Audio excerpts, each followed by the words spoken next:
Welcome to this week's episode of the Deep Dive. The theme this week is going to be upgrading your collection. With Fab, there's a lot of forgotten cards, I'll say. Some classes that are just not popular right now. Maybe some classes that haven't had a release in a while. Runeblade is a good example of this. And there's cards out there that are really hard pulls, and we're getting to a point where we're getting further away from their release. So first card up I have here, as you can see, is New Horizon. So yeah, this one is the cold foil is at 106 right now. So not cheap.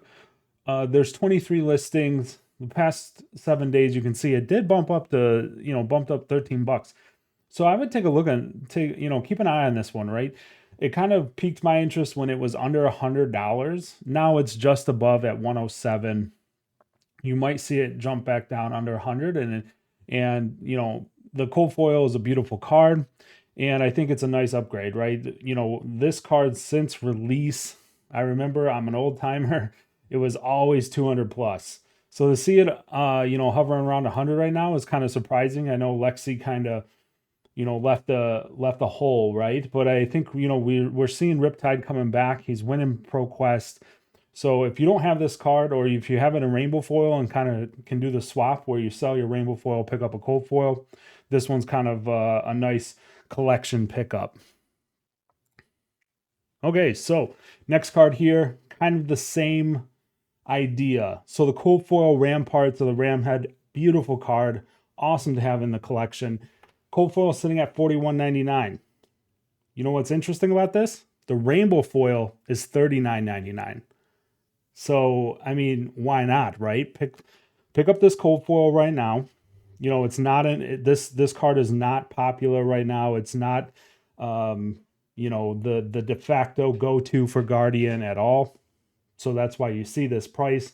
I think $41.99 is really nice. And Tales of Aria, we're only getting further and further away from the release of that, right? Less and less is being opened. Yeah, I think this one's great for the collection. Pick up that cold foil, trade up your rainbow foil to that cold foil, right? All right, next card here. And a couple majestic cold foils coming up next. First one is Earthlore Bounty. Cold foil price right now, $9.95. Current listings, a shitload. There's a lot out there, man. There's just a lot. But if you're, this card has been up and down, over the year and a half, maybe even 2 years now since Everfest. This card's been up over 30, 50, on release. It was crazy. It is not an easy pull. I opened a lot of Everfest when I started this channel. We did not get a lot of these. So, me seeing it under $10, go ahead, upgrade your collection, grab one of these, throw it in the binder. Next time you're playing UPF, throw it in your vaulted deck, bling it out. Will look great. Next one, yeah, Vexen Quillhand. Not an EA treatment on this guy here, but again, cold foil sitting at $7.55. That's a bargain. We know Runeblade has not had a release in a while. This card, again, at 24 listings, this card is it's pretty flush on TCG Player, but under $10, I mean under $8. You might as well grab this cold foil right now, upgrade, bling out that collection, upgrade it.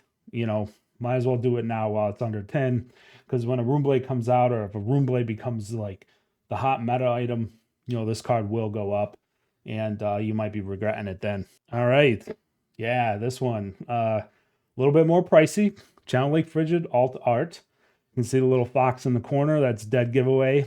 Also, the sun is setting on this card, which is a nice little touch. You can't really tell unless you see it in person. It's very visually different in person. It's sitting at $80 right now. Now, this card is 100% a hard pull. There's only 14 on TCG Player right now. Last 7 days, it's actually gone up $7. So at some point, this was at $73, which is crazy. We know the story. If you've been playing this game, ice is gone. They mentioned that ice is going to be changed. But this is a blue block 3, and it says ice on the bottom. Unless they flat out ban this card, which I don't think they will.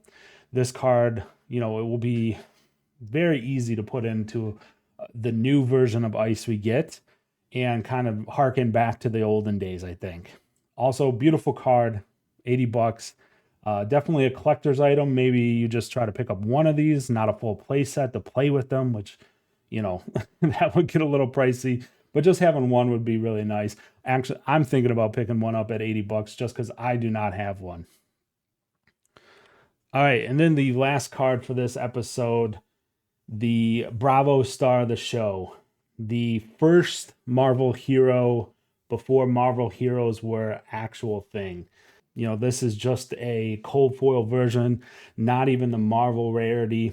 Again, coming from Everfest, a couple Everfest cards in here, we are rapidly moving away from Everfest, right? So the Everfest release. And that's kind of why I keyed in on these. Sitting at $31.95. Again, only playable in Living Legends and just got a ton of bans. And we saw that Chain took down the last big Living Legends battle harden at BTLA. I think, Bravo kind of falling out of favor even there. I think he's still very strong in that format. And plus, look at the card. It's a beautiful card. And as we get further away from his terror on the CC meta, people will soften up, and think back on the olden days with him, right? I have one of these just because it's an amazing card, and it's nice to have in the collection. So, think about picking one of those up. Again, current listings like 38. There's so many. I think Magnolia has 15 listed, right? So they went pretty deep.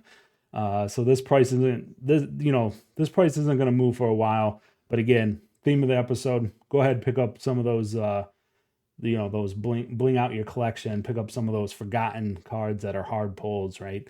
And before we take off, I would say, kind of in the same vein here, right? This was a Majestic cold foil. Keep an eye on Majestic cold foils. I think, in general, those have always been hard to pull. The ones we didn't talk about in this episode from outsiders, right? Your scale peelers, your, the weapons for assassins in that one, the Silverwind shurikens, just not found a spot, not found a deck. And, moving into Dust Till Dawn, we have the Grimoire and a couple other in there. Just keep an eye on those because those are generally hard pulls. And, at some point, they will be nice to grab and put into your collection. So that's going to do it for today. Thank you.